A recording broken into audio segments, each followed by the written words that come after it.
ब्राह्मण के मेरे सम्मान योग्य सारे बुजुर्गों, नौजवान साथियों और प्यारे बच्चों, आप सबको मेरी हाथ जोड़कर नमस्ते। आपके चरणों में मेरा प्रणाम। सुशील भाई ने आपको बता दिया कि लंबा खेल है, लड़ाई भी लंबी है, षड्यंत्र भी बहुत बड़ा है। और गांव का वो आदमी जो कभी गांव से बाहर नहीं गया, जिसने किसी के साथ छलावा नहीं करा, जिसने किसी का नुकसान नहीं करा, जिसने किसी दूसरे घर में झांक के भी नहीं देखा कि वो क्या कर रहा क्या नहीं कर रहा, उनका ये स्टेट सर्वेलेंस स्टेट का कॉन्सेप्ट कैसे समझ में आएगा। मेरे यह शब्द बड़ी समस्या दिमाग में थी जब इस पूरी के पूरे षड्यंत्र का पता चला। या बीमारी 2020 में या 2021 में आवेगी, इस बात के बारे में बैंकों का मायाजाल किताब लिखने वाले रवि कोहाड़ ने 2016 में बोली थी। 2016 में रवि कोहाड़ ने यह बात बोली थी कि भाई 2020 के आसपास एक वायरस आएगा और इस तरह का प्रोपेगेंडा रचा जाएगा और इस तरह से एक ऐसा सिस्टम तैयार होगा। इसका मतलब यह समझ लो कि अगर कोई आदमी उस टाइम पे बोल रहा है तो उसका कौन सी बात समझ में आ रही है। मैं भी इसको उस वक्त यह माना करता था कि होगा किसी का षड्यंत्र होगा, कोई देखी जाओगी। जब 2020 के अंदर हम लोगों को घरों के अंदर कैद किया था और एक दिन के लॉकडाउन के बाद अगले ही दिन यह बोला कि अब आपको 3 हफ्ते के लिए घरों में कैद होना है, 21 दिन का, फिर दिमाग में एकदम स्ट्राइक करी। क्योंकि साइकोलॉजी पे मैं काम करता हूं, मनोविज्ञान पे काम करने वाले हर आदमी को यह पता है, या सामाजिक जीवन जीने वाले लगभग हर व्यक्ति को यह पता है कि 3 हफ्ते 21 दिन, इसको जादुई आंकड़ा बोलते हैं। यह नंबर बहुत जादुई है। यह जादुई इसलिए है कि साइकोलॉजी को समझने वाले लोगों का मानना है और यह साबित हो चुका है कि अगर किसी बच्चे से या किसी इंसान से 3 हफ्ते तक कोई काम करवा दिया जाए या करने से रोक दिया जाए लगातार, तो वो उसकी जिंदगी का हिस्सा बन जाता है, वो उसकी आदत बन जाती है। पहले इसका इस्तेमाल ब्रश करने के लिए, नमस्ते करवाने के लिए, पैर छूने के लिए, ऐसी चीजों के लिए आप करवाते रहे हैं। शुरू में टोकना पड़ता है और 20-21 दिन के बाद वो उसकी जिंदगी का अहम हिस्सा बन जाता है। तो जब ये देखा कि ये तो अच्छा, इसका मतलब तो ये दिमाग खेल खेल रहे हैं। फिर समझ में आया, फिर यू दिमाग खेल खेलने क्यों कर रहे हैं, फिर वही अब बीमारी है कि नहीं। अखबार की पहले पेज की हेडिंग काट के देखो, जितने भी साथी हैं, जो नौजवान साथी उस टाइम के अखबार अगर पढ़े हो किसी के पास या लाइब्रेरी में मिलेंगे, तो उस टाइम की खबरें क्या थी। पहले पेज पे इस वायरस के बारे में जानकारी आया करती कि वो कागज पे इतनी देर ठहरेगा, कांच पे इतनी देर ठहरेगा, लकड़ी पे इतनी देर, स्टील पे इतनी देर, लोहे पे इतनी देर, पत्थर पे इतनी देर, ऐसी कुछ खबरें आया करती थी। साथ ही साथ एक नीचे आया करता एक स्टार लाग के ने, इसकी अभी वैक्सीन नहीं आई है। समझे आप? किसी ने भी वह निचली लाइन नहीं पढ़ी, मैंने पूरी गारंटी है ना, उस पर ध्यान दिया। मेरा सबसे पहला ध्यान वहां गया कि ओहो, ये खेल तो न्यू होना रहा है। उसे टाइम पे मैंने फिर एक गौर करा कि यार आज तक पिछले 5, 7, 10 साल में कहां कहां क्या क्या हुआ है। क्योंकि देखो, जो आज हो रहा है, आज हम यहां बैठे हैं और आप लोग इतना सम्मान दे रहे हो, आप लोग इतना आशीर्वाद दे रहे हो और सुन रहे हो ध्यान से, उसका एक बहुत बड़ा कारण है कि उसकी जमीन तैयार हुई थी असल में तो 2020 में, लेकिन अभी के लिए तैयार हुए थे अपने 15-20 दिन पहले, 3 तारीख ना चंडीगढ़ में, जब आप लोगों के पास यह खबर पहुंची कि सरकार किस तरह का प्रपंच रच रही है। तो ये कहने का मतलब यह है मेरा कि जो भी आज हो रहा है, इसका बेस बनेगा पिछला इतिहास, और आज जो हम करेंगे, जो भी हम कर रहे हैं, यह बनेगा भविष्य के लिए बेस। तो हमारा भविष्य कैसा होगा, हमारे बच्चों के लिए कैसी जिंदगी और कैसा समाज होगा, यह बात इस बात पर निर्भर करती है कि आज हम क्या करेंगे। इसीलिए 2020 में मैंने ये फाइंड आउट करने की कोशिश करी कि पूरी दुनिया में क्या क्या हो रहा है। उस टाइम पे ये गौर करने की बात आती है कि यार पहले तो न्यू देखो कि जब उस टाइम पे गौर आया 2011 में बिल गेट्स ने एक बयान दिया था कि आने वाले टाइम में पॉपुलेशन घटाने के लिए और पॉपुलेशन कंट्रोल करने के लिए हमें कोवैक्सीन का सहारा लेना पड़ेगा, फोर्स्ड जबरदस्ती लगानी पड़ेगी। ये 2011 में दिया था उसने बयान, आज से 10 साल पहले। फिर देखा कि वो आदमी एग्रीकल्चर के अंदर इन्वेस्ट कर रहा है, दुनिया का सबसे बड़ा किसान है बिल गेट्स, कदे खेत में नहीं गया और दुनिया का सबसे बड़ा किसान। 3.5 लाख एकड़ जमीन अकेले बंदे के नाम, 3.5 लाख एकड़। सोच के देखिए कि उसने कितने किसान बर्बाद करे होंगे तब जाके वो जमीन अकेले आदमी ने खरीदी होगी। ऐसा थोड़ी है कि पैदाइशी इतना अमीर इतना जमींदार बड़ा जमींदार होगा वो, ऐसा तो नहीं हो सकता। तो फिर उससे 5 साल पहले के घटनाक्रम पर नजर दौड़ाओ।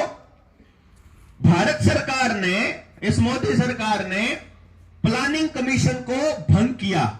प्लानिंग कमीशन के अंदर सारी सरकारों के लगाए हुए नौकर होया करते, अफसर होया करते, और वो एक सरकार जो गलत कर देती तो वो बता देते थे विपक्षी पार्टियों को, तो इसलिए उन्होंने प्लानिंग कमीशन को ही भंग कर दिया और एक नया आयोग बनाया जिसका नाम रखा नीति आयोग।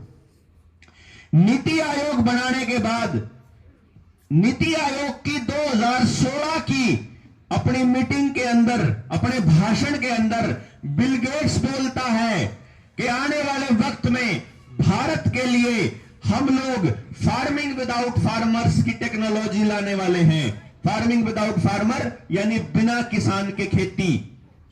और उसने बोला कि हम 2022 तक इस देश के किसान की आमदनी को दुगना कर देंगे। यही बात एक हफ्ते बाद प्रधानमंत्री ने अपने भाषण में बोली, और ये वाला भाषण देने से पहले बिल गेट्स अपने यहां आया था और नरेंद्र मोदी ने उसको पद्म भूषण का पुरस्कार दिया था, जो हमारे देश के सर्वोच्च पुरस्कारों में से एक है। अब ये चीजों का लिंक क्या आता है?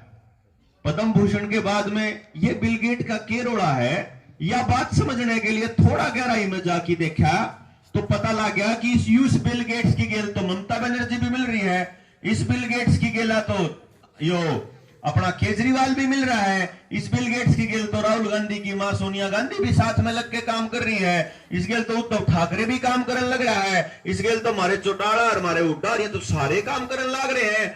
फिर इसकी गहराई में जाके देखा तो 2006 में भारत सरकार ने, उस टाइम पर तो कांग्रेस की सरकार थी, सोनिया गांधी उस टाइम यूपीए की चेयरपर्सन थी, मनमोहन सिंह उस टाइम पे देश के प्रधानमंत्री थे, देश के अंदर एक आपराधिक संस्था को लाया गया जिसका नाम था PHFI, public health foundation of India. आज के दौर में इस सरकारी बीमारी की टास्क फोर्स का चेयरपर्सन जिसका नाम रणदीप गुलेरिया है, जो एम्स का डायरेक्टर है, वो आदमी PHFI में बैठा तनख्वाह लेने लग रहा है। इसके ऊपर हमने शिकायत भी करी, लेकिन सरकार के कान पे जू नहीं रहेंगी कि सरकारी कुर्सी पे बैठा हुआ आदमी प्राइवेट कंपनी से तनख्वाह क्यों ले रहा है। ये तो सरासर भ्रष्टाचार का मामला बनता है। और गहराई में जाके देखा है तो भाई अकेली एक के पार्टी तो नहीं है, तो सारे बागड़ बिल्ले इकट्ठे हो रहे हैं। वॉरेन बफेट के बारे में पता करा, जो इस वर्ल्ड इकोनॉमिक फोरम का एक बड़ा चेहरा है। क्योंकि जो ये बातें मैं आपको बता रहा हूं, ये मैं इसलिए भी बता रहा हूं कि एक तो इसको देश दुनिया में कहीं बाहर अगर कोई सुन रहा हो फेसबुक पे, तो वो नौजवान बच्चे अपने उस पे सर्च कर लें गूगल पे, और जो बुजुर्ग हैं उनको ये थोड़ा सा आइडिया मिल जाए। क्योंकि अभी ये इतनी चीजें वो बहुत ऊपर की बात है। समझ लो आप कि आप 10वीं पास आदमी ने PhD का सिलेबस कराने लग रहे हैं, लेकिन मैं फिर भी इस बात की गहराई से समझता हूं कि एक बार मैं कड़ी आपको जोड़कर दिखाऊंगा तो समझ में आएगा कि वो असल में खेल के है। या रिसर्च का मतलब ये है कि अगर डॉट डॉट डॉट लगे हुए हैं और वो बच्चा उसको पेंसिल से ऊपर ऊपर खींचा है तो कदे 2 बन जाए, कदे 8 बन जाए, कदे कोई तस्वीर बन जाए। वो तस्वीर जो बच्चों की, छोटे बच्चों की क्लास में किताबा में आया करे, वो मिलानदार है, उसमें तस्वीर बन जाएगा। तो वो तस्वीर क्लियर करने की कोशिश कर रहा हूं मैं आप लोगों के सामने, ताकि आपको ये समझ में आए कि ये केवल बीमारी, टीका और मुंह का छींका, इन सब का प्रॉब्लम नहीं है। खेल इससे कहीं कहीं कहीं बड़ा है, बहुत बड़ा, इतना बड़ा कि आपा जब इसकी गहराई में जान लगाएंगे तो कम से कम 2 दिन चाहिए समझण खातर। और जब समझ में आ जाओ है ना, तो सच्चाई बताता हूं, नींद नहीं आ सकती आदमी को। क्योंकि जब एक आदमी को यह पता हो कि तेरी औलाद आने वाले टाइम के अंदर इंसान ही नहीं रहने वाली है, अगर इनके प्लान के हिसाब से चले, तो सोचो आप ये कितनी खतरनाक बात है। इंसानियत, जब मैं ये बात बोलता हूं कि इंसानियत खतरे में है, तो ये शब्द खाली शब्द नहीं है, ये असलियत है अंदर का दर्द कि इंसानियत सच में खतरे में है। क्योंकि जब हम ये समझते हैं, एलन मस्क के बारे में तो नौजवान साथियों ने पढ़ा होगा, देखा होगा। अब तो खैर वो सुधीर चौधरी की वह क्लिप बहुत घूम रही है इस टाइम तो, या बात में 2 साल पहले गया करता, वह क्लिप 6 साल पुरानी है, 4 से 5 साल पुरानी। वो सुधीर चौधरी ने उस टाइम पे जब डिक्लेयर करा 2016 में कि एलन मस्क ने न्यूरालिंक खरीदी है। न्यूरालिंक एक ऐसी कंपनी है जिसने बंदरों के ऊपर परीक्षण कर लिया है कि बंदर से मनचाया काम करवाया जाए। मनचाया काम का मतलब है, जैसे मैं अभी ये हाथ उठा रहा हूं और मैं क्या बोल रहा हूं ये मेरा दिमाग मुझे बता रहा है। अगर मैं ये खुद ना बोल करके, खुद ना सोच करके, कहीं कंप्यूटर चल रहा और मैं वही बातें बोल रहा हूं, ऐसा आदमी बना दिया जाए कि मैं अपनी मर्जी से चल ही ना पाऊं, मैं अपनी मर्जी से उठ ना पाऊं, मैं अपनी मर्जी से बैठ ना पाऊं, जो मुझे कंप्यूटर कहे वही करे, ऐसा इंसान बनाने की तैयारी न्यूरालिंक कर रही है। बकायदा परीक्षण कर चुकी है, बंदर पे सफल परीक्षण का दावा करती है, लेकिन असलियत में वो इंसानों पे परीक्षण कर चुकी है।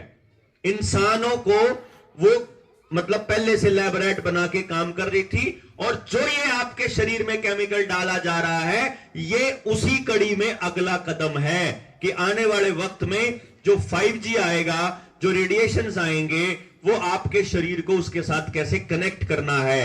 ये स्मार्ट सिटी के नाम पर जो डिजिटल जेल बनने वाली है, जो आपकी जो करेंसी है, जो आपका बैंक है, वो उड़ने वाला है, और आपको पैसों की जगह आने वाले टाइम में टोकन मिलने वाले हैं। उसके लिए आपकी नौजवान पीढ़ी को पूरी तरह से तैयार किया जा रहा है। इन बच्चों ने अगर कभी पबजी टाइप के गेम खेलने हो, तो आप उन खेलों के बारे में बड़े बुजुर्गों को नहीं पता है। लेकिन बच्चों एक बात बताओ, खेल कैसे आते हैं आजकल? Video game. ये जो चश्मे वाला बालक है, खेलना कभी गेम? कौन बच्चा है जो वीडियो गेम खेलता हो? सच्ची बताओ, कोई दिक्कत नहीं? क्या मैं खेलता हूं? काना हाथ खड़ा करो, है कोई जो खेलता हो? सारे खेलते हैं वैसे तो, लेकिन अभी नहीं बोलते। मैं बता देता हूं, और इससे ये बड़े वाले इत्तेफाक रखेंगे। आजकल जो खेल आ रहे हैं उनके अंदर क्या आएगा? आपको टास्क मिलेगा, वो टास्क आपको पूरा करना है तो आपको टोकन मिलेंगे आगे बढ़ने के लिए। ऐसे ही खेल आते हैं ना। ये खेल बेसिकली सोशल क्रेडिट सिस्टम का बेस है, यानी कि हमें अगली पीढ़ी को तैयार करना होता है कि तुम कैसे जियोगे। याद करिए, आप अपना बचपन याद करिए, आप अपना टाइम याद करिए। मेरे बुजुर्ग, मेरे दादा, उस टाइम के आदमी एक बात कहा करते थे कि जो चीज कुदरत ने फ्री दे दी, वह चीज का कदे किसी पे पैसा नहीं लेना है। इसीलिए हमारे घरों में दूध, लस्सी, खेत के सामान, सब्जी, ये कदे बेची नहीं किसी ने भी। वो जितना हो गया, पड़ोसी खा लो, आन जान वाला राहगीर खा लो, चक्कोए खा लो। रास्ते में हर 2 किलोमीटर के बाद प्याऊ होने का जो कॉन्सेप्ट है, वो ये था कि पानी कुदरत ने फ्री दे रखा है, तो वहां 1-2 किलोमीटर के बाद कोई ना कोई घड़ा दबा देता था या प्याऊ रख देता था। कोई भी अंदा जानदा आदमी कितना है पियो, आसपास के आदमी उसमें डालते रहते थे, भरता रहता था, धोते रहते थे। लेकिन आज अपन ने क्या कल्चर दिया है, इन सारे बच्चों को पता है कि दुकान पर जाओगे 20 रुपए की पानी की बोतल है। इसका मतलब क्या है कि आपके जो जोड़ हैं, आने वाले टाइम में इनको सफाई का ठेका प्राइवेट कंपनी को मिलने वाला है, या कुछ गांव में मिल चुका है, कुछ गांव में मिलने वाला है। और जिस तरह से सड़कों को इन्होंने प्राइवेट कंपनियों को देके कहा कि यहां से लेके यहां तक आपकी सड़क ये प्राइवेट कंपनी मैनेज करेगी, रिपेयर करेगी, मेंटेन करेगी, और उसका आपको इतना टोल टैक्स देना पड़ेगा। जिस तरह से वहां पैसा लिया जा रहा है, वहां ये जोड़ आने वाले टाइम में आपसे टैक्स लेंगे कि 2 डांगर है तो इतना रुपया महीने का, 3 डांगर है तो इतने रुपये। यो काम होने वाला है। आपको मेंटली तैयार किया जा रहा है कि पैसा पानी का भी लेंगे ये लोग। कहने का मतलब क्या है? 2030 का सस्टेनेबल डेवलपमेंट प्रोग्राम जो वर्ल्ड इकोनॉमिक फोरम ने चालू किया है, यह आप लोगों के लिए शब्द है बच्चों, बुजुर्गों के लिए नहीं है। यह आपको बता रहा हूं, वर्ल्ड इकोनॉमिक फोरम की वेबसाइट पर जाओ, 2017 में डिक्लेयर कर चुके हैं वो लोग, आज से 5 साल पहले डिक्लेयर कर चुके हैं कि 2030 तक हम आपको ऐसा समाज देने वाले हैं कि आपके पास कुछ भी नहीं होगा, and you will own nothing and you will be happy. ऐसा कैसे हो सकता है कि हमारे पास कुछ भी ना और हम फिर भी खुश हों? ये केवल तब संभव है या तो हम रोटी रोटी खाना ही बढ़िया मानते हो कि भाई रोटी मिल रही है कोई बात नहीं और के करा, या फिर हमारे दिमाग में वो सोचने समझने की क्षमता ही खत्म हो चुकी हो। ये केवल तब संभव है, और ये बकायदा डिक्लेयर्ड एजेंडा है यूनाइटेड नेशंस का। वही यूनाइटेड नेशंस जो वर्ल्ड इकोनॉमिक फोरम आजकल कंट्रोल करती है, जिसको पैसा वर्ल्ड बैंक देता है, और वर्ल्ड बैंक कौन चलाता है? Rothschild family. वो रॉथस्चाइल्ड फैमिली कि हम तो पैसा नवों से कमाते हैं और वो लोग उस पैसे को बनाते हैं, उतना ही छाप लेते हैं।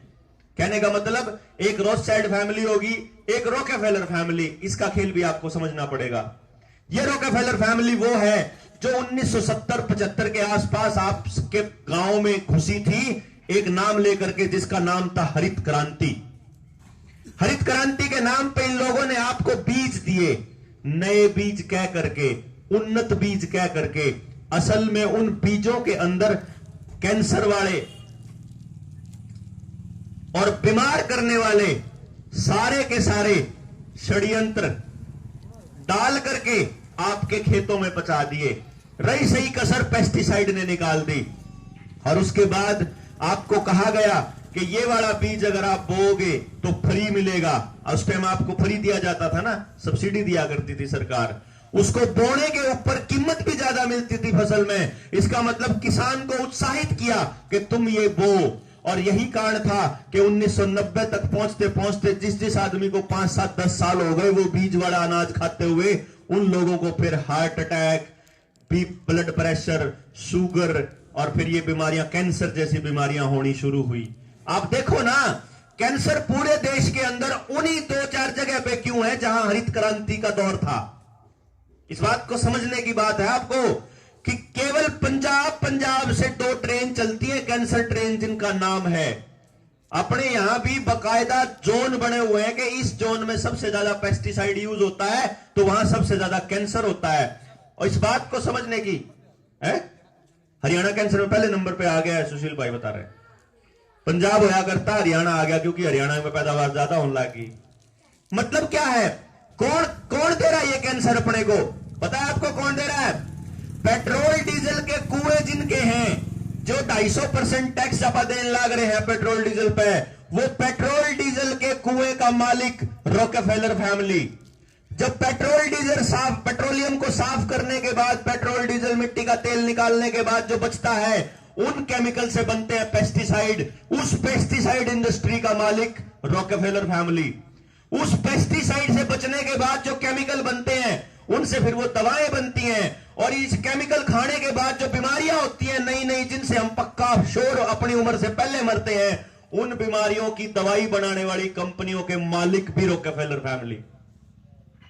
मतलब आपा कोई काम करा रॉकेफेलर फैमिली का ही घर भरन लाग रहे हैं, आपा कोई काम करा बिल गेट्स को ही देने लग रहे हैं, क्योंकि आपको यह नहीं मालूम कि आपके खेतों में चलने वाला जॉन डीरे ट्रैक्टर, जिसने ये ब्लू रिवर टेक्नोलॉजी बनाई है फार्मिंग विदाउट फार्मर वाली, उसका मालिक भी बिल गेट्स है। आपको यह भी नहीं पता कि आपके बच्चों के शरीर के अंदर ये केमिकल डालने वाला, इस सुई के जरिए केमिकल डाला जा रहा है, उसका पेटेंट भी बिल गेट्स के नाम पे है। बिल गेट्स दुनिया का सबसे बड़ा डॉक्टर बना हुआ है, कदे आज तक उसने एबीसी नहीं पढ़ी डॉक्टरी की, कदे उसने टेक्नोक्रेट बना हुआ है। विंडोज बनाई थी वो भी उसके दोस्त ने बनाई थी, उसका मुकदमा आज भी चला हुआ है। जो जिसके नाम पे वो बंदा माइक्रोसॉफ्ट के नाम पे दुनिया का सबसे अमीर आदमी बना हुआ है, वो भी उसकी नहीं है, खेती उसकी नहीं है, लेकिन फिर भी दुनिया का सबसे बड़ा किसान है। और वो कहता है कि 2030 तक आपको ऐसा समाज देंगे कि आपके हाथ में कुछ भी नहीं होगा।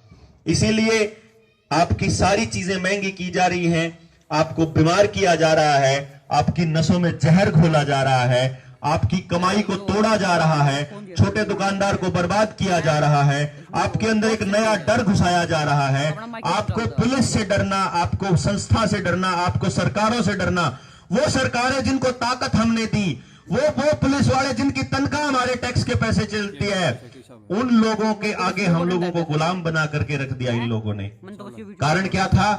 कारण इसका सिर्फ एक कारण है कि गांव के शरीफ आदमी ने समस्याओं से मुंह मोड़ करके या तो गांव छोड़ दिया या अपने घरों के अंदर कैद हो गया। जब भी पड़ोस में किसी के साथ गलत अन्याय हो रहा था, जब भी किसी के साथ कुछ भी गलत हो रहा था और उसने बोलने की कोशिश की, तो आके मेरी घराड़ी मैंने चुपचाप कह दे, तू चाल ने भी तन्ने की ठीक कले रखा। यह बात मेरे से भी कही गई थी, तन्ने के ठीक कले रखा सारे देश का। मेरा दोस्त है प्रदीप, एडवोकेट प्रदीप, तिगड़ाना से गए। वह एक वीडियो और वायरल हो रही है जिसमें पुलिस वालों के साथ मेरी बहस हो रही है कार्यक्रम करने के ऊपर। वहां पे जब हम तिगड़ाना से शेखपुरा जाने लग रहे थे, उस टाइम पे रास्ते में प्रदीप ने मेरे को एक बात बोली थी कि बलारा तू खाम खाई। मैं उस टाइम तक लोगों तक ये बात नहीं गई थी कि ये आदमी आवाज उठा रहा है।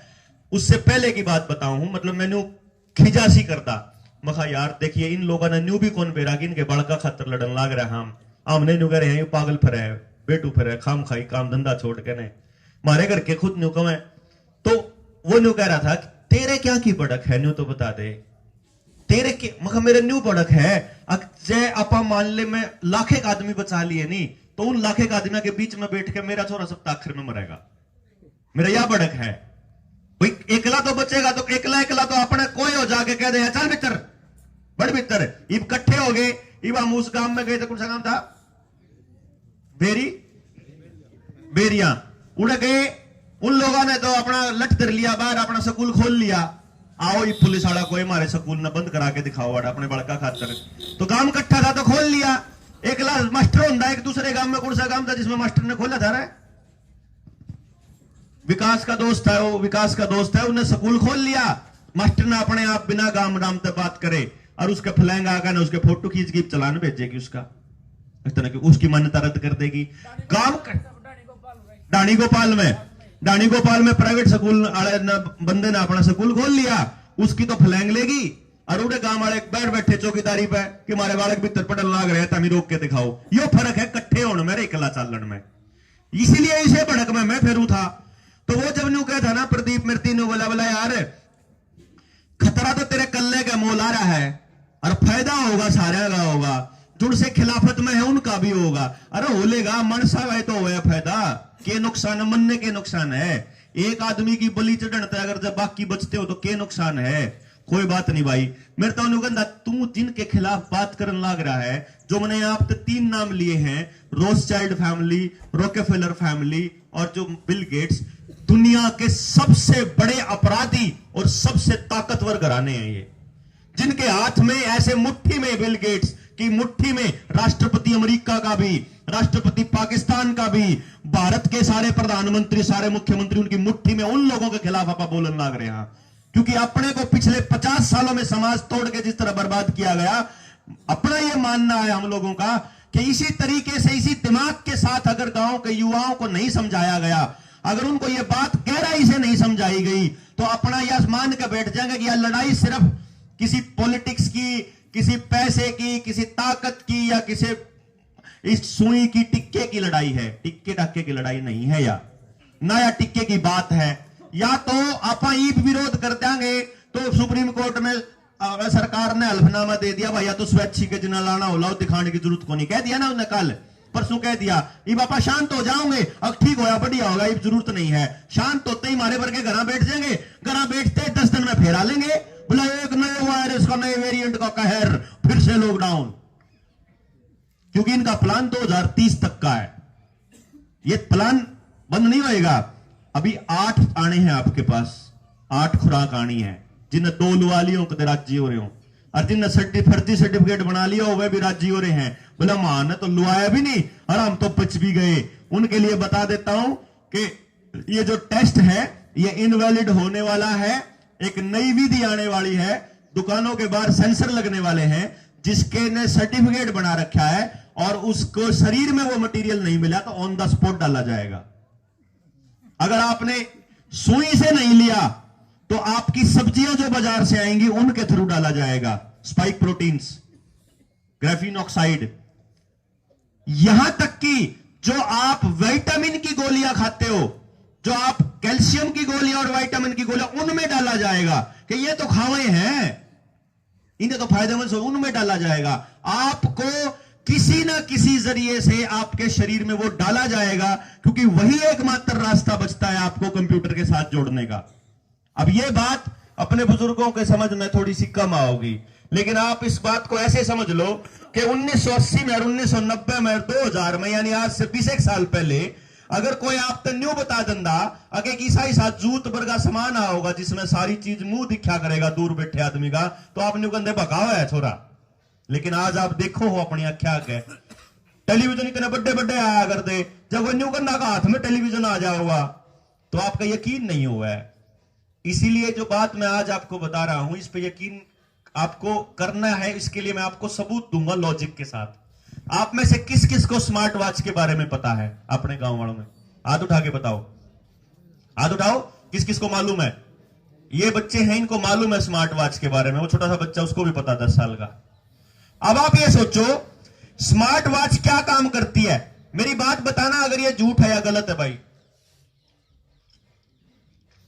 स्मार्ट वॉच जिसने अपनी हाथ की घड़ी, यहां हाथ पे घड़ी बांध रहा है एक बंदा, वो बंदा कितने कदम चला, उसके दिल की धड़कन कितनी तेज थी, नब्ज कितनी तेज थी, ब्लड प्रेशर कितना था, उसकी कितने कदम उसने साइकिल चलाया, कितने किलोमीटर उसने ड्राइविंग करी, कितने किलोमीटर, कितना उसने एनर्जी खपाई, कितनी स्विमिंग करी, और कितने घंटे सोया, उस सोण में पूरी गहरी नींद कितने घंटे सोया और कम गहरी नींद, सारी बेरा लग जा भाई, झूठ तो नहीं बोलता। बिना ही कुछ करे अपने आप आ जाए घड़ी में।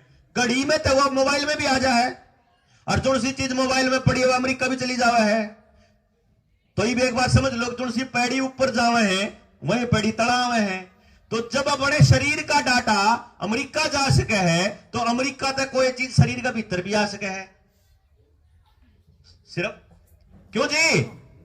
इसमें तो कोई लखोण की बात नहीं। वो रहा तो न्यून जान का, तो रहा उल्टान का भी तो है, जिस रास्ते जा सके। इसका मतलब क्या है समझो, यानी आपके शरीर में सिर्फ वो मटेरियल चाहिए उनको एक बार जो आपको कंप्यूटर के साथ जोड़ने के लिए काफी हो। और सबसे ज्यादा बढ़िया कंडक्टर ग्राफीन ऑक्साइड है, आज के टाइम का सबसे इंटेलिजेंट मटेरियल है। भारत में इसके ऊपर कोई खोज नहीं है। जर्मनी में ग्राफीन ऑक्साइड की बकायदा स्पेशल लैब थी, जिसका स्पेशलिस्ट था डॉक्टर पैब्लो। जब उसने ये बताया कि आपके इस सुई के अंदर, इस केमिकल के अंदर ग्राफीन ऑक्साइड है, उस आदमी को लाइव वीडियो से उठा लिया गया। जो करीब मैं बोलने लग रहा हूं ना, अगर आप लोगों की सपोर्ट ना हो तो मैं पूरी गारंटी से कहता हूं यहां बोलते बोलते मेरे को उठाने के लिए लोग आ जाएंगे। अब तो सरकार ने बेरा है, पूरा हरियाणा खड़ा हो जाओगा जो इस आदमी पर हाथ गाल दिया तो। इसलिए चू नहीं कर रहे हैं। ये मेरे को मारने के दो ही रास्ते हैं, या तो एक्सीडेंट करवा के मारें, या जहर दे के मारें, या षड्यंत्र करके मेरे ऊपर कोई ऐसा आरोप लगाए कि जिसमें मेरी जमानत भी ना हो और मैं सीधा भीतर कई साल खातर जाऊं। सिर्फ एक ही रास्ता है मेरी जबान बंद करने का। खरीद ये सकते नहीं, इनकी औकात नहीं अपना जमीर खरीदने की। मिला ये सकते नहीं, क्योंकि सारा का बेरा पितर दी एक एक काला चिट्ठा पता है किस किस का। कि ये आदमी, जो आदमी इंसानियत के खिलाफ होगा, जो आदमी मतलब बेरा होते हुए, कमाल की बात देखो, भूपेंद्र सिंह हुड्डा, उसकी फैमिली में किसी ने नहीं लिया। जो चीज इतनी बढ़िया होती तो लेखता खुद, और जब नहीं बढ़िया थी तो सब तो बताता भाई ना लियो। भाई हुड्डा परिवार, चौटाला परिवार, बंसीलाल परिवार, भजनलाल परिवार, भाई यादवा का परिवार, सुरजेवाला परिवार, जो सा अपना नेता बनता हो, एमएलए बनता हो, जिला परिषद बनने की तैयारी कर रहा हो, जब हमने बेरा सारा फर्जीवाड़ा तो उन्होंने बेरा को नहीं, अगले तो शामिल है पूरे षड्यंत्र में, और वह आदमी चू भी नहीं करते।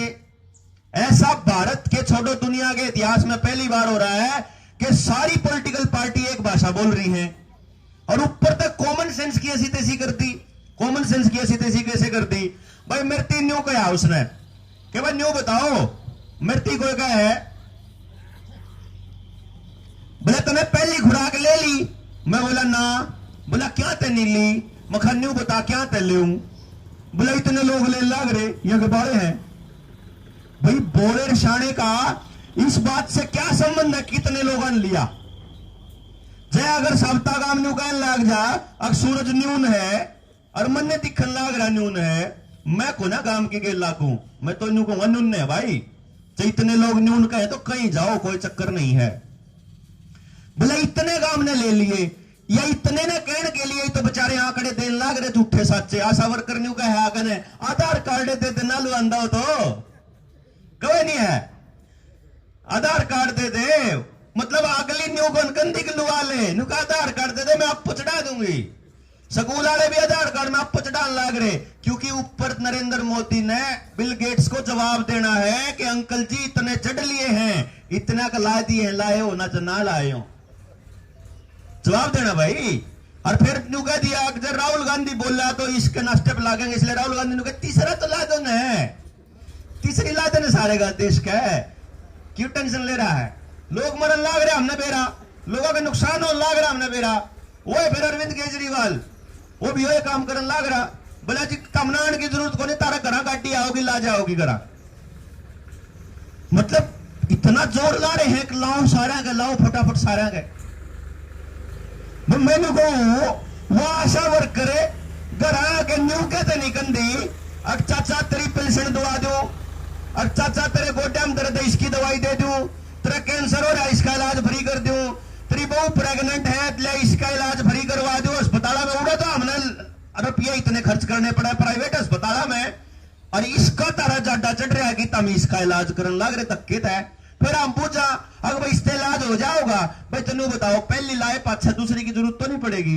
अगर जी बेरा नहीं भाई पहली में ठीक हो जाओगे अगर जी बेरा नहीं चल कोई बात नहीं लागे पाछे न्यू तो बता दो ये मुंह का छिक्का तो तरवा दोगे बोला नहीं तो लाना पड़ेगा अच्छा चल मेरे लागे पाछे मैं किसी और का तो नहीं फैला सकता बोला ना फैला सके है फिर बना लागे मेरे लागे और मैं फर्क क्या भाई न्यू तो बता दो कोई फर्क नहीं और फिर मेरा लागे कि तो दूसरा भी आओगा तीसरा भी आओगा यूं तो कत्ते नहीं रुकना 2030 तक का एजेंडा है यू नहीं रुके आप विरोध करोगे ये थोड़े दिन रुक जाओगे विरोध करने के बाद ये बंद ना हो रास्ता बदल देंगे ये सुई के थ्रू देने लग रहे हैं फिर रोटियां के थ्रू ब्रेड में पैकेट जो पैकेट वाला खाना आवे है ना आप देखोगे आने वाले टाइम में भारत सरकार एक ऐसा कानून पास करने वाली है कि खुला कुछ भी नहीं बेच पाओगे आप सारा का सारा पैक्ड जनवरी से दूध तेल आटा मैदा चावल में मिलाना होगा पोषक तत्व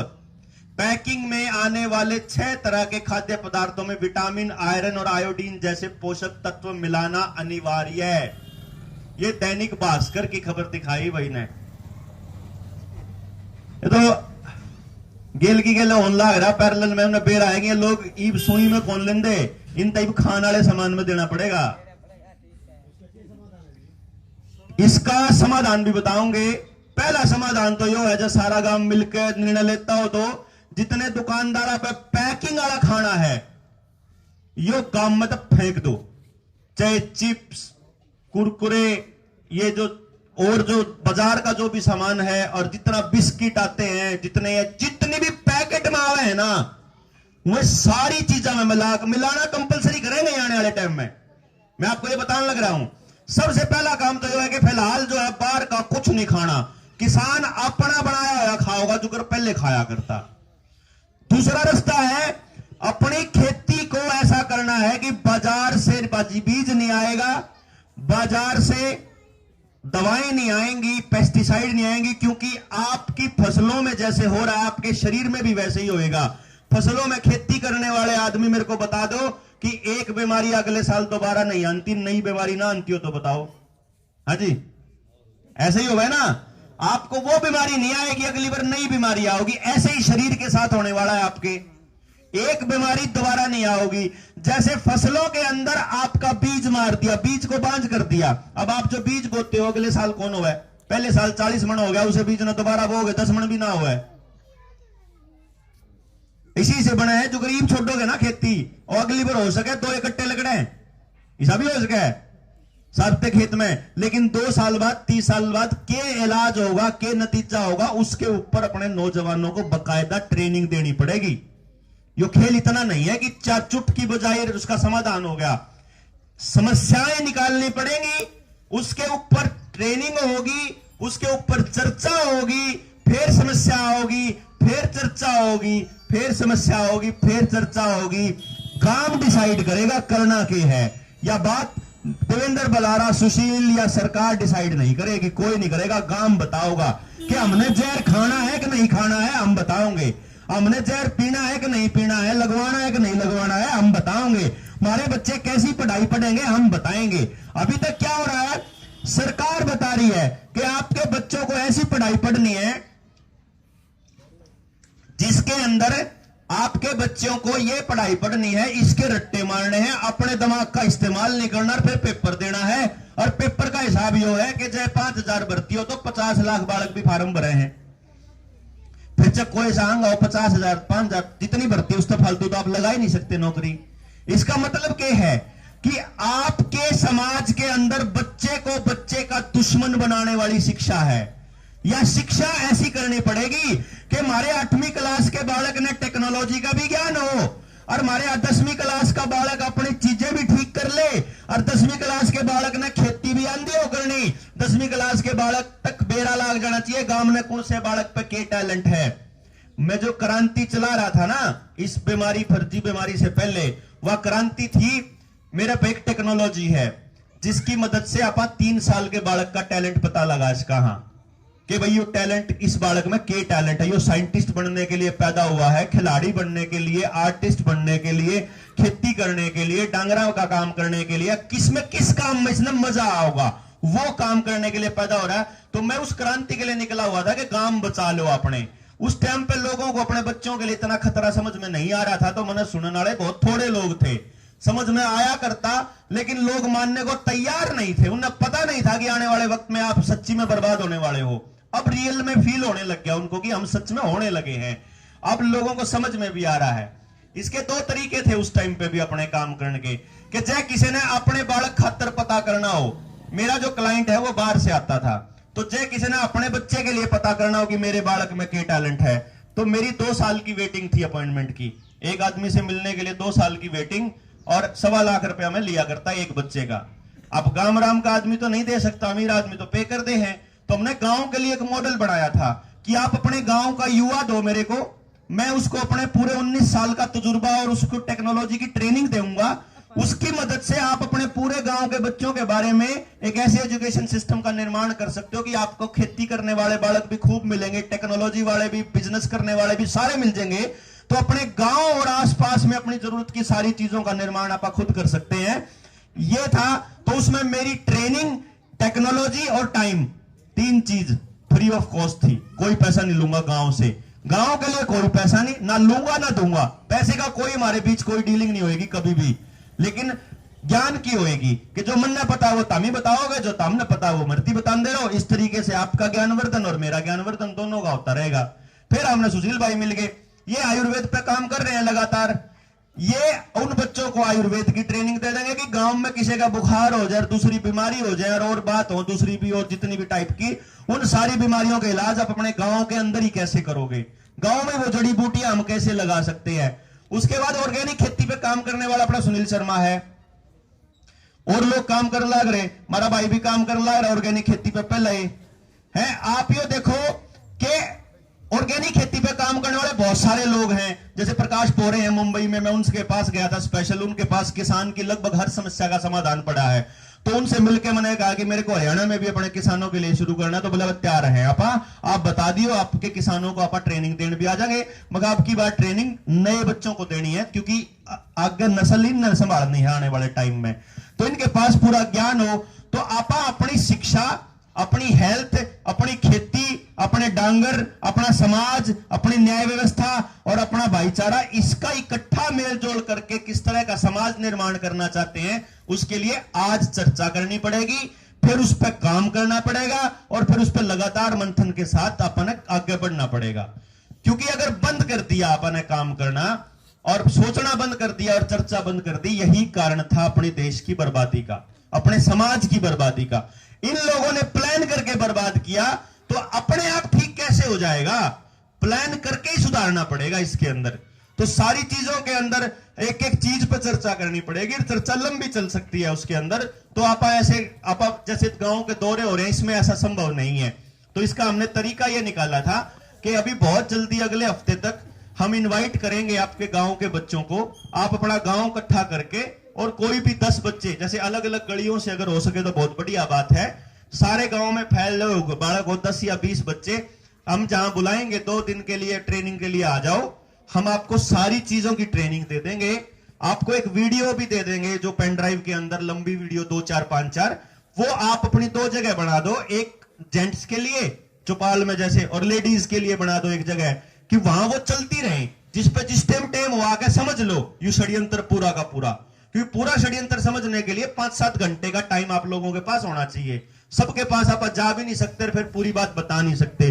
तो उसने सारे समझो, समझ के बैठ के कि यार यो आड़े तक चल रहा था, आड़ा पहुंचा था, ये भी आड़ा है, आने वाले टाइम में यहां जाएंगे, और इससे बचने के लिए अपन क्या करना है, उस पर बैठ के अपना यूथ अपना तैयारी करेगा और इन बालकों की जिंदगी ने बचा लेगा। अगर अपन ने खुद नहीं किया, रोड़ा इसमें क्या होया करे, जैसे अभी तक के जो हमारी बर्बादी के जो कारण रहे हैं, उनमें बहुत बड़ा कारण यह रहा कि एक आदमी ने बहम हो गया मेरे वर्गे ने कि भाई मैं कर दूंगा क्रांति और मैं बदल दूंगा समाज ने, और उनका पल्ले नहीं कुछ ओवे नहीं, कदे भी पॉसिबल ही नहीं है, संभव ही नहीं है आपा कुछ कर देंगे। क्योंकि जो स्टेक होल्डर है, जिसका बच्चा है, वो उसका बाप अगर शामिल नहीं होएगा इस खेल में, इस पूरे के पूरे योजना में, तो संभव ही नहीं है, वो लूप होल रह जाएगा। इसीलिए इसका एक ही रास्ता है, सिर्फ एक ही रास्ता, कि एक एक आदमी को शामिल करेंगे।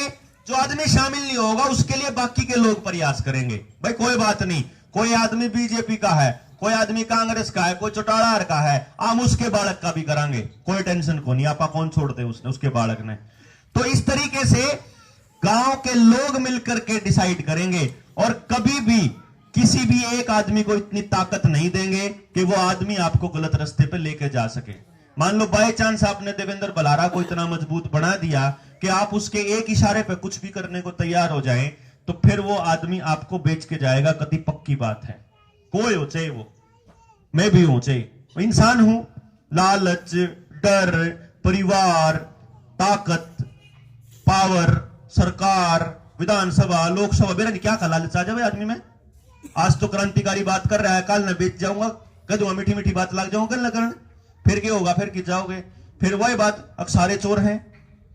ये कहने की बजाय ताकत को गांव के अंदर रखना है समेट के, समझ इतनी डेवलप कर देनी है अगली पीढ़ी की कि कोई आदमी आगे बेवकूफ ना बना के जा सके। मेरे वर्ग आदमी आज समझा जाओगा, तो मैं साथ में आपको यह भी समझा के जाऊंगा कि पॉलिटिकल लैंग्वेज कैसी होती है, पॉलिटिकल नेक्सस कैसे काम करता है, ये पॉलिटिकल लोग आपका कैसे फायदा उठाते हैं, आपको कैसे बर्बाद करते हैं प्लान करके, और किस तरह से आप लोग इस पे काम करते हैं। जब फकीर चंद ने बताया कि हमने जब खेती शुरू करी कि भाई मेरे ख्याल तक पहली बार मैंने बताया दो कट्टे हुए थे, इधर है 5-7 कट्टे हुए थे, लेकिन ई पूरा काम इन्हें पूछ रहा है कि भाई क्यों करके क्या करना है ही पता, क्यों खान पान शुद्ध हो गया, अगले का लालच खत्म हो गया, आपस में जरूरतें, अपनी जरूरतें बहुत सीमित है गांव के आदमी की, उसको पैसे के पीछे दौड़ाया गया, उसको दिखावे के पीछे दौड़ाया गया। ये जो बॉलीवुड है, ये जो हीरोइज्म है, ये जो अवतारवाद है, ये पूरा का पूरा षड्यंत्र है। एक एक चीज के ऊपर आपको समझ डेवलप करनी पड़ेगी और उसके ऊपर चर्चा करनी पड़ेगी। यो एक दिन का काम नहीं है, ये मान के चलना है। जैसे हम बैठ कर बात कर रहे थे, मैं सुशील बात कर रहे थे, धर्मवीर बात कर रहा था, विकास, तो हमने एक बात कही थी, मगा वही न्यू मान कर चल सुशील कि इस जन्म में अपने करे का बेनिफिट आप देख नहीं पाएंगे। मतलब हमने ये प्लान किया कि हम एक पीढ़ी गड़ावांगे, या पीढ़ी पूरी गड़ेगी कति, जो हमारी वाली पीढ़ी है, जो हम बैठे हैं ना, जितने भी हमारी टीम के और हैं पूरे भारत में, वो अपने आप को गड़ाने के लिए तैयार हैं। आप लोग उसकी खाद में अपने बच्चों की फसल उगा लो और अपने बच्चा ने बचा लो, अपने समाज ने बचा लो, और समाज को अगले 100 साल के लिए दिशा देनी शुरू कर दो। नहीं तो आने वाले 5 साल में हम अपने बच्चों को असलियत में जंजीरों में जकड़े हुए देखने वाले हैं। इतना बुरा हाल होने वाला है। आपके लिए इन लोगों ने सारी चीजें तैयार कर रखी है। आप टीके से नहीं मानोगे तो मतलब इंजेक्शन आपके, जैसे इंजेक्शन सब्जियां में तो आपने देखे हैं लागते उड़, ये इंजेक्शन सब्जियां में लागन लाग के डांगरा के लागन लाग के, तो उस दूध के जरिए उसके जरिए सारा होगा आपके शरीर में, वो करेंगे पूरा इंतजाम। ठीक है ना, तो ये करना है। दूसरी बात, जो इससे अगली बात जो मैं आपको बताऊं, जिसके लिए आप बैठे थे, जिसके लिए आप इकट्ठे हुए थे, उस पर तो खैर ये सारी चीजें आपस में इंटरकनेक्टेड ही हैं, अलग तो है ही नहीं। मान लीजिए अब आपको कल को कोई ये कहता है कि भाई हम लोग बिना मुंह ढके बाजार में नहीं निकल सकते। आप में से कितने लोग हैं जो इस मुंह के छिंके के फेवर में है कि लाना चाहिए? है भाई कोई? तो एक बात समझ लीजिए, अगर आप लोग ये मानते हैं कि सरकार गलत कर रही है, तो फिर खड़ा होकर छाती ठोक कर बोलना पड़ेगा। अगर कोई कह है कि भाई लगाना पड़ेगा, तो आपको बोलना पड़ेगा कत्ती नहीं लांदा, नास्ती लायर ना लाऊं आगे। वो अगला न्यू कहेगा चलान कटेगा, तो उसको साफ साफ बोलना, गुंडा टैक्स नहीं दूंगा, मेरे को वो चलान दे जो मुझे कोर्ट में भरूं। जो करीब मान ले मोटरसाइकिल का चलान कटता हो, जुर्माना उस टाइम पे ना हो, तो पुलिस वाला वो चलान काट देगा, अपना भाई कोर्ट में जाकर भर लिए तू, या तो आरटीओ दफ्तर जाकर भर लिया कोर्ट में, तो अपन वो चलान दे दे जो मैंने कोर्ट में भरना है। बिना बहस करे अगर आप उससे बात करोगे तो वो आपके खिलाफ 186 और 188 का पर्चा दर्ज करेगा। 186 और 188 का पर्चा थाने में तय न्यू बेल हो जावा है, कोई चक्कर को नहीं है। इनकी औकात नहीं है इन दो पर्चा पे आपने भीतर राख ले एक रात भी, फिर भी राख लेगा तो सरकार ने न्यू बेला लाग जाओगा कि ये लोग तो उठन लाग गए। यकीन मानना, लॉकअप के अंदर, जेलों के अंदर इनके पास जगह नहीं है। ये इनके पास ना जगह है, इनके पास ना फंडिंग है कि आपको रोटी खिला सके। गांव के जब 5-7-10 आदमी भी इकट्ठे होकर जान लागे तो इन पे जंगा एक होनी संभालन की। ये सिर्फ आपको अकेला देख के लूटने का खेल चल रहा है। दूसरा नंबर, जो आपके गांव में ये लान आवे हैं, इन लान आला तई साफ साफ बताना पड़ेगा, पूछना पड़ेगा। क्या पूछना पड़ेगा? सवाल नंबर 1, क्या ये 100% सुरक्षित है? भाई देखो, आप बीमारी का इलाज करवाना चल रहे हैं ना, इलाज का मतलब है कि इलाज होना चाहिए। इब जा कोई नु कह दे डॉक्टर तीन को, जब डॉक्टर साहब इस तरह हो जाओगा, अगर आराम का तो बेरा नहीं, पर तुम मर पी सके है, फिर भी इलाज कराओगे? हो कराओगे के नहीं कराओ? अब आपको मैं बता दूं, कंपनी अपनी वेबसाइट पे लिख के कहती है, और भारत सरकार की मिनिस्ट्री ऑफ हेल्थ डिपार्टमेंट की वेबसाइट के ऊपर साफ साफ लिखा हुआ है कि अगर आप ये लेते हो तो ये वॉलंटरी है, अगर आप ये लेते हो तो इसके ये साइड इफेक्ट हो सके हैं। ये कंपनी कहती है, मैं नहीं कह रहा हूं। जिसका लोड़ा था, जो आपने समझाना था कि रे कंपनी का लाग रही नुकसान है, इन्हें समझ लो। कंपनी कहती है आपके पैरों में दर्द हो सकता है, शरीर में दूसरे जोड़ों में दर्द हो सकता है, आपको नजला हो सकता है, आपको 3-4 दिन बुखार हो सकता है, सिर में दर्द हो सकता है, आंखों की रोशनी जा सकती है, आपको क्लोटिंग हो सकती है। अगर क्लोटिंग दिमाग में होगी तो ब्रेन हेमरेज, अगर क्लोटिंग दिल में होगी तो हार्ट अटैक, अगर शरीर के किसी और अंग में होगी तो लकवा, किसी और अंग में होगी, मान लो प्रजनन अंगों में हो गई तो बांझपन और नपुंसकता। अगर आपको क्लोटिंग जहां हो जाएगी वही शरीर का अंग काम करना बंद कर देगा। और ये कंपनी कह रही है क्लोटिंग हो सकती है, कंपनी कह रही है आपको एलर्जी हो सकती है, कंपनी कह रही है आपकी डेथ हो सकती है, बकायदा लिखा हुआ है। किसी ने वीडियो सुनने के बाद अगर डाउनलोड करिए फैक्ट शीट, करिए डाउनलोड किसी ने, कंपनी की वेबसाइट पे जाओ seruminstitute.com, वहां पे जो आपको जो भी टीका लगाया जा रहा है उसके ऊपर क्लिक करो, उसके अंदर एक फैक्ट शीट का बटन आएगा, उस पर क्लिक करो, क्लिक करते ही वो फैक्ट शीट डाउनलोड हो जाएगी आपके मोबाइल पे, और उसको जूम करके देखो। जिसने और बालक ने चाहिए, हेल्थ मिनिस्ट्री की वेबसाइट पे जो दे रखा है उसके पेज नंबर 106 पे जाओ, उड़े साफ साफ लिख के दे रखा है भारत सरकार ने कि बहुत सारे केसेस में, कुछ केसेस में मौत भी हुई है और हो सकती है। अब जब सरकार कह रही है तो जो आदमी हमारे लान आवा है उस आदमी ने बैठा के पहले बताना चाहिए ना, भाई ये हो सके हैं, ये तारा जी करता हो तो लो आओ, जी ना करता हो तो ना लो आओ। धक्का क्या का भाई, धक्का नहीं चलेगा। और उससे भी बड़ी बात, इस बीमारी को लाने से पहले सरकार ने एक कानून के अंदर बदलाव किया था कि 2019 से पहले अगर आपको अस्पताल में कुछ हो जाए, अगर आप बीमार हो, अस्पताल में इलाज कराने गए, डॉक्टर के इलाज से आपको कुछ हो गया, आपकी मौत हो गई, तो आप लोग अस्पताल के ऊपर डॉक्टर की लापरवाही का इस टाइप का कोई ना कोई केस कर सकते थे, आप अपना न्याय मांग सकते थे। 2019 के बाद यह कह दिया गया कि अगर अस्पताल में किसी की मौत होती है इलाज के दौरान, गलत इलाज या गलत दवाई के कारण, तो इसके लिए कोई भी जिम्मेदार नहीं है, ना दवाई की कंपनी, ना डॉक्टर, ना अस्पताल। जिम्मेदार है तो केवल एक आदमी, वो बीमार जो जाने वाला है उस अस्पताल में। तू गया क्यों? यो कमाल है। मतलब आपने चारों तरफ से इंसान को जकड़ करके इतना मजबूर कर दिया कि वो ये सोचे कि करूं के, कोई जिम्मेदारी लेने में तैयार नहीं, कोई कंधा नहीं सेफ है, मर जाए तो उसका जिम्मेदार भी लगवान आड़ा। ऐसी ऐसी चीज अपने ऊपर जबरदस्ती थोपी जा रही है। इस खेल को समझने में कितना दिमाग चाहिए है, ये तो कॉमन सेंस की बात है।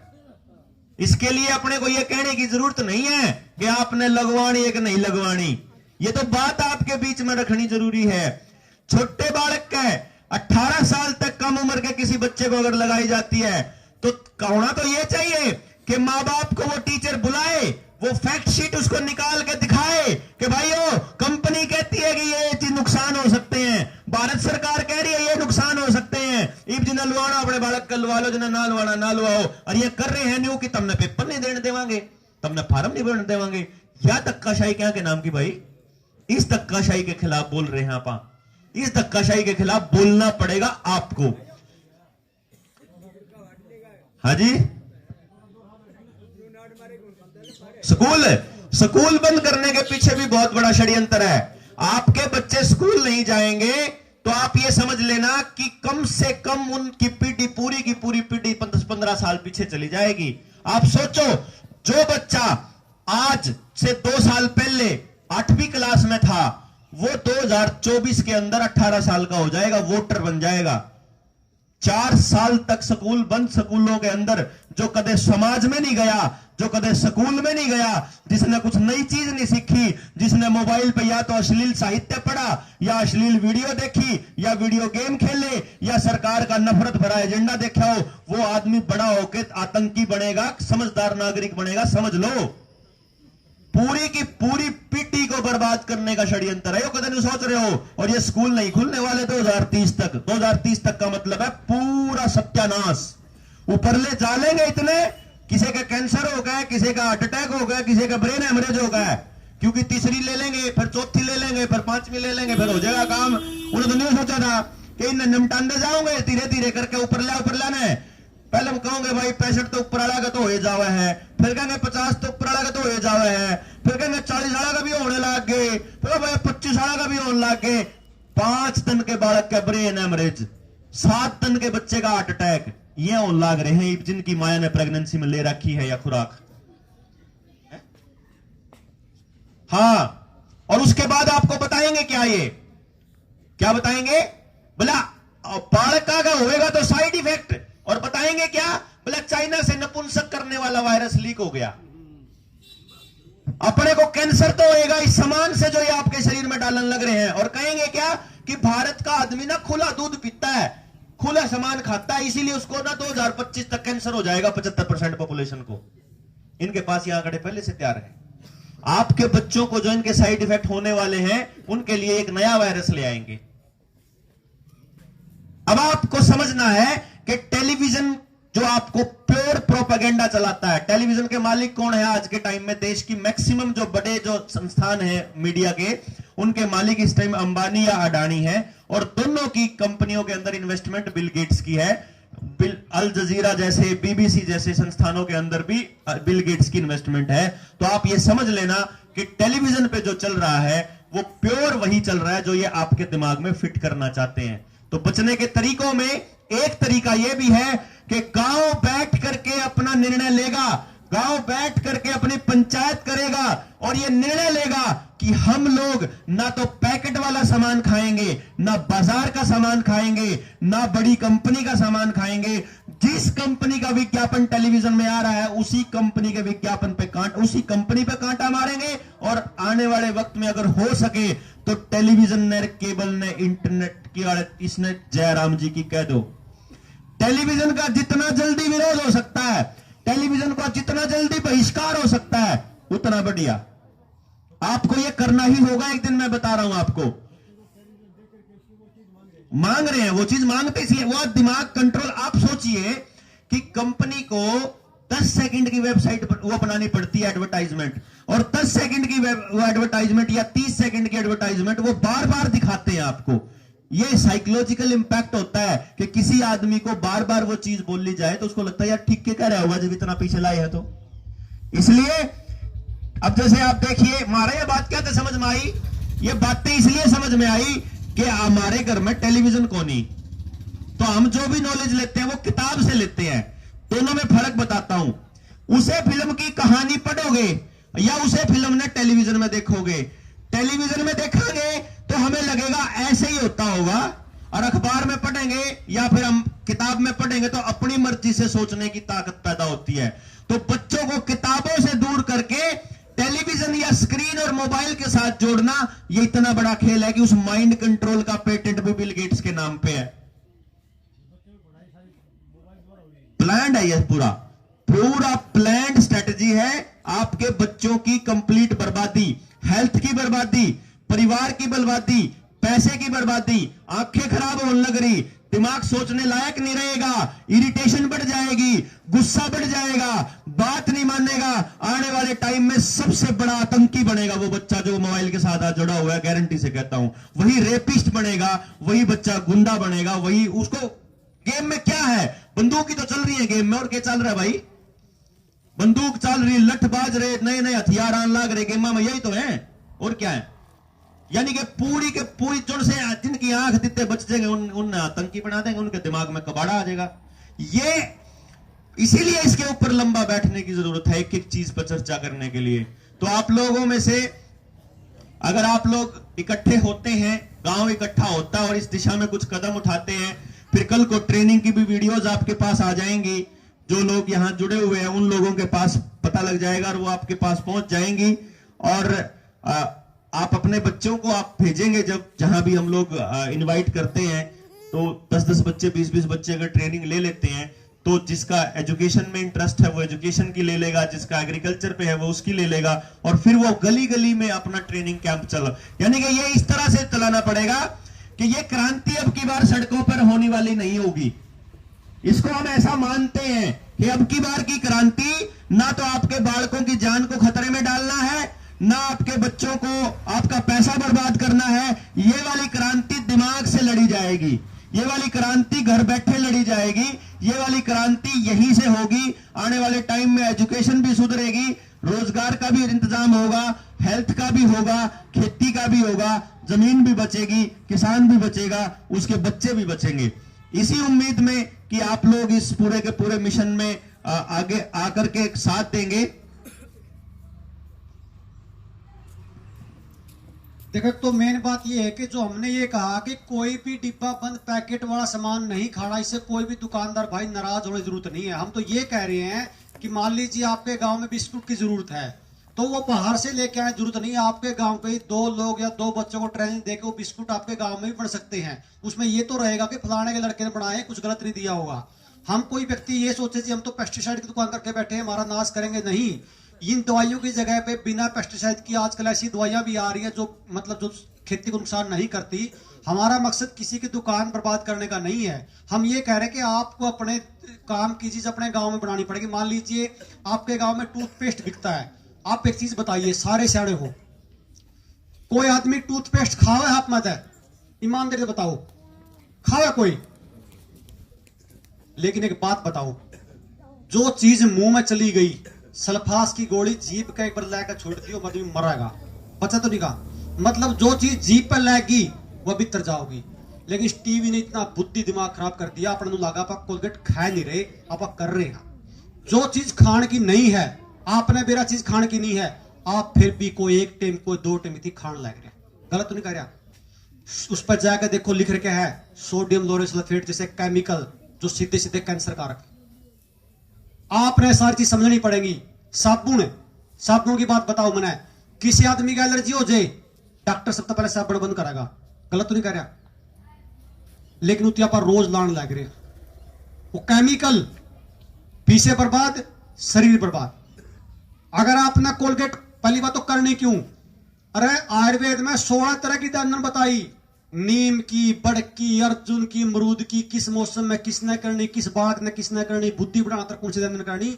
अरे इतनी वनस्पति खड़ी रहा अपने रहा पाए, ये कोलगेट जाएगा दुकान पर लेकर बर्बाद होने लग रहे, पीछे भी दीवार बर्बाद करने लग रहे। मैं वही तो कहूं अपना सारा साइकोलॉजिकल जो टीवी ने आपने तो बताया, आप एक रोज जहर खाने लग रहे हैं। आ मैनू कहा फिर भी किसी ने दंदन तोड़ना टाइम नहीं है, मंजन बनाना सिखावांगे, आमे सिखावांगे, 2 बालक बढ़ाओ दुकान पे दो बेचो, क्या बुराई है, 2 पैसे गांव के गांव में रह जाए, माड़ा काम तो नहीं। साबुन बना लो बिना केमिकल की, और बतेरी चीजों गांव में बनाई जा सके हैं।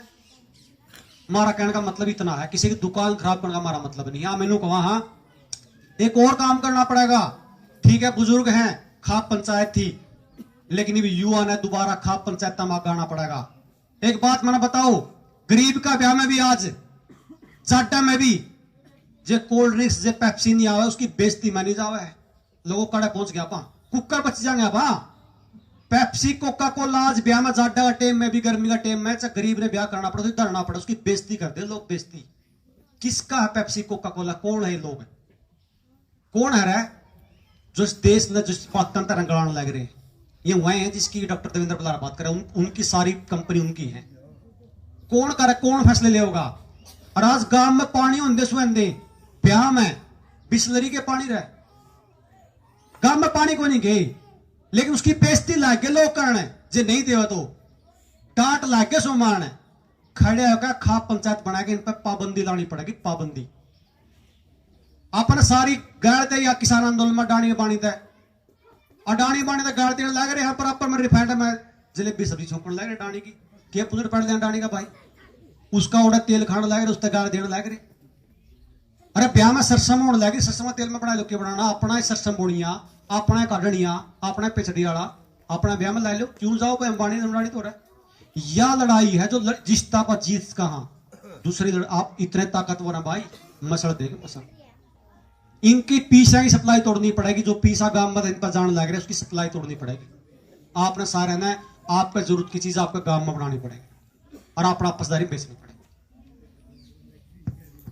यही ट्रेनिंग है जिसकी बात सुशील भाई कह रहे हैं कि एक एक चीज जब हमारे पास युवाओं की कमी नहीं, एक एक बालक काम करने तैयार। कौन बालक है जो समाज की गाड़ खाने तैयार होता और अपने माँ बाप की गाड़ खांदा हो। बापू तो कहेगा बोला बेटा कुछ काम धंधा कर ले, बेटा कहेगा बाबू बता के करूं, बोला कुछ कर ले, अब बता तो दे के करूं, बोला कुछ कर ले है। वो कुछ बेचारे ने बापू ने भी नहीं बेरा, वो कुछ बेचारे ने बच्चे ने भी नहीं बेरा। तो अपने पास टेक्नोलॉजी है, मैं न्यू बता सकूं कि इस बालक ने मोटरसाइकिल चलाने का शौक है, मैं न्यू बता दूं इस बालक ने घूमने का शौक है। तो जिस बालक ने घूमने का शौक है उसने गांव में बनी हुई चीज बेचने बाहर बेच देंगे, ले तू घूम भी और बेच भी आ। जिस बालक ने नु करे ना बाहर घूमने का शौक नहीं, बैठे बैठे काम करने का है, तुम्हारा बैठे बैठे कागजी काम कर ले। जिस बालक का टेक्निकल दिमाग है उसने नई चीज बनाने का रास्ता काम दे देगा। जिस बालक ने जिस चीज में आर्टिस्ट है, म्यूजिक है, जो दुनिया जान की चीजें हैं जिसके ऊपर काम ला सका, अपने द्वारा एक भी चीज ऐसी नहीं जो आप गांव में नहीं बना सकते। इस गांव में नहीं बना सकते, दूसरे गांव में बना लेंगे। 5 चीज यो गांव बना लेगा, 5 अगला गांव बना लेगा, 5 अगला बना लेगा, 5 अगला बना लेगा, सारे मिलकर कर लेंगे और रुपया आड़े आड़े घूमे जाओगा। आप रुपये का भी नहीं करते, आप टैक्स भी नहीं देंगे, हम तो घंटा गल खरीदांगे। भाई जिसने काम करना वो खाली बैठा था, वह ठाली बैठा, बड़का की चप्पल को नहीं, चप्पल की फैक्ट्री बराबर में है, ट्रेनिंग दे रखी है चप्पल बनाने की। जाओ 2 घंटे काम कराओ, 2 घंटे काम में आपने कापी भी मिल जाएगी, पिलसनी भी मिल जाएगी, जाकर स्टोर पर है अपना किसान का स्टोर, अपने गांव का स्टोर, उड़ा रुपये कौन चाल दे, उड़ा घंटा काम कराया चल है, काम करी जाओ, अपना सामान लिया जाओ, चाहे कोई अनपढ़ हो, चाहे कोई पढ़ा लिखा हो, चाहे थोड़ा कमाओ, जिसका जितनी जिप ठाली बैठा जिप कर लो। पूरे कॉन्सेप्ट पे अपना पूरा ब्लूप्रिंट तैयार है। गांव अगर तैयार होता है तो एक एक प्रॉब्लम का सलूशन डिस्कस करने से, चर्चा करने से निकल आएगा। सारी चीजें आप अपने पास बना लेंगे, एक भी बालक ने बर्बाद नहीं होने देवा, नशे तक भी पेंडा छूट जाएगा, पैसा भी बर्बाद होने से बच जाएगा, अगली पीढ़ी भी बर्बाद होने से बच जाएगी, बीमार भी नहीं होंगे, खेती भी बच जाएगी, जमीन भी बच जाएगी और इन राक्षसा का पेंडा भी छूट जाएगा। इस उम्मीद में कि आने वाले टाइम में आप लोग साथ आएंगे और मिलकर अपने अपने गांव को बचाएंगे। कोई गलत बात निकली है तो उसके लिए माफी। आप लोगों का बहुत बहुत धन्यवाद। जय हरियाणा, जय भारत।